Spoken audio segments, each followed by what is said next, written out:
Assalamualaikum warahmatullahi wabarakatuh. Alhamdulillahirabbil alamin. Wassalatu wassalamu ala sayyidina Muhammadin wa ala alihi washabihi ajmain. Amma ba'du. Bagaimana kabar saudaraku semuanya? Semoga dalam lindungan Allah, dalam rahmat Allah, semoga mendapat syafaatnya Kanjeng Nabi Muhammad sallallahu alaihi wasallam, hidupnya sehat walafiat, banyak rezeki, selamat dunia hatal akhirat.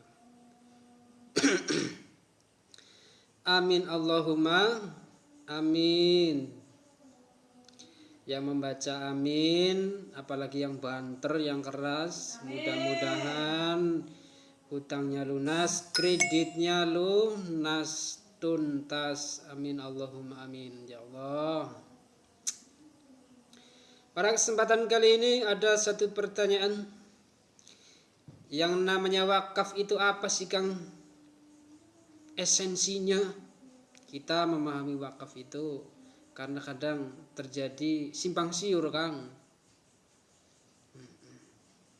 Jadi hakikatnya itu apa sih wakaf? Jadi pada kesempatan kali ini saudara semuanya saya ingin menjawab sedikit.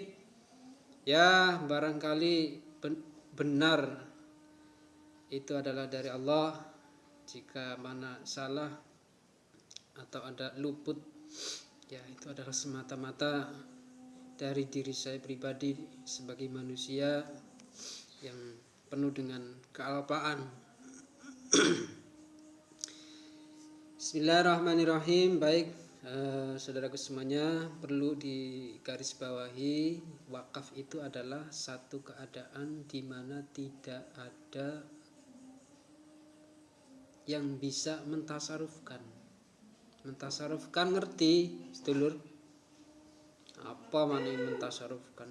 Mentasarufkan yang menjual, menggadekan, yang lainnya lah.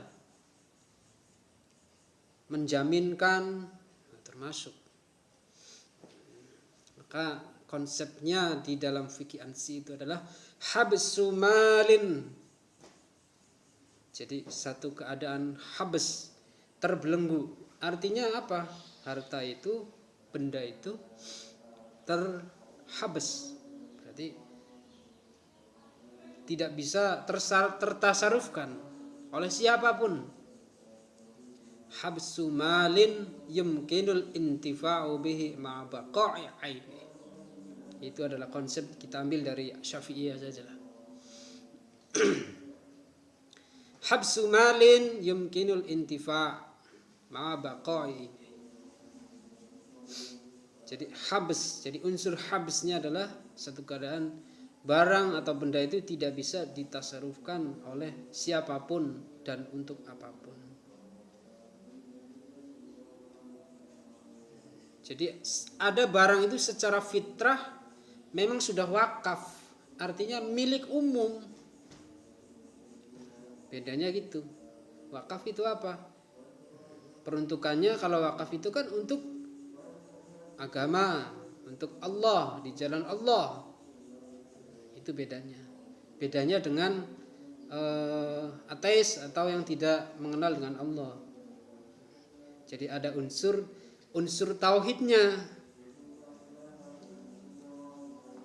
Kadang yang kita sering jumpai di masyarakat memahami wakaf itu harus ikrar. Oh, tidak. Wakaf itu ada dua ya para hadirin. Pertama, dari asal muasalnya sudah habs, sudah milik umum. Kayak jalan itu wakaf itu. Wakaf itu sejalan dengan konsep bahwa itu adalah milik umum. Gak ada yang punya kok. Siapa saja boleh lewat situ. Siapa saja boleh berjalan di jalan situ. Boleh. Karena harta itu, jalan itu milik siapa saja. Milik umum. Berarti satu kondisi jalan itu tidak boleh dijual oleh orang. Pernah ada enggak? Si Zaid menjual jalan Bromo, jalan Merapi misalnya. Gak ada ya, gak ada ceritanya orang menjual jalan.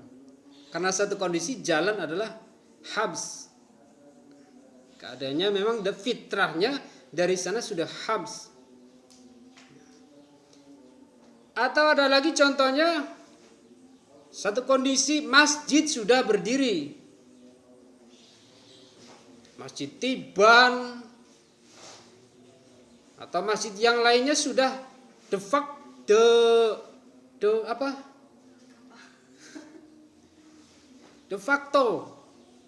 faktanya memang sudah wakaf gitu loh, meskipun belum ada. Jadi jangan nunggu ikrar wakaf, karena ikrar wakaf itu adalah untuk proses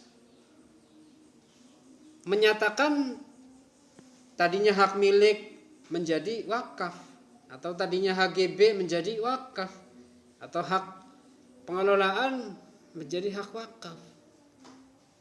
Itu. Jadi seperti itu para hadirin, bahwa wakaf itu ada satu kondisi, dari sananya memang sudah wakaf. Ya, kayak jalan itu wakaf. Siapa saja ya boleh lewat situ, boleh. Intinya kan bukan milik perorangan, bukan dimiliki oleh satu orang atau satu badan tertentu. Nah, sudah itu dari sananya memang sudah wakaf, sudah milik Allah, sudah milik umum. Dan yang kedua adalah satu keadaan tadinya hak milik yang punya tanah akhirnya mau mewakafkan, atau yang tadinya yang punya HGB mau mewakafkan tanahnya untuk masjid, untuk mushola, untuk madrasah, untuk pondok pesantren dan lain-lain sebagainya. Jadi konsekuensinya ini adalah di dalam peraturan perundang-undangan, baik undang-undang tentang wakaf atau peraturan Menteri Agama tentang wakaf tidak bergerak, itu sudah diatur di sana bahwa konsep wakaf itu nanti yang ada dua itu produknya. Kalau yang pertama itu adalah akta pengganti ikrar wakaf, dan yang kedua adalah akta ikrar wakaf. Jadi akta pengganti itu adalah untuk satu kondisi di mana memang sudah wakaf. Kalau ada masjid misalkan, siapapun orangnya boleh mendaftarkan. Karena apa?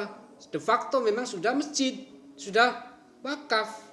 Dan pejabat pembuat akta ikrar wakaf, PPAIW dalam hal ini KUA, sudah semestinya untuk membuat akta pengganti ikrar wakaf. Adapun yang selanjutnya adalah akta ikrar wakaf adalah satu kondisi di mana barang yang tadinya hak milik lalu kemudian jadi wakaf, dan itu butuh namanya ikrar, pernyataan daripada si kehendak wakif, orang yang mau mewakafkan. Dan peraturan ini supaya tidak sia-sia, makanya Bimas Islam dalam peraturannya itu diatur di sana. Untuk ikrar wakaf nanti munculnya AIW. Untuk satu kondisi di mana sudah masjid, sudah mushola, sudah terbangun masjid, sudah terbangun mushola, sudah terbangun pondok pesantren, maka secara de facto itu harus wakaf, dan produknya adalah akta pengganti ikrar wakaf. Jadi ya mudah-mudahan ini menjadi manfaat bagi saudaraku semuanya. Mudah-mudahan bermanfaat. Wallahul muwaffiq ila aqwamit thoriq wal afu minkum. Wassalamualaikum warahmatullahi wabarakatuh.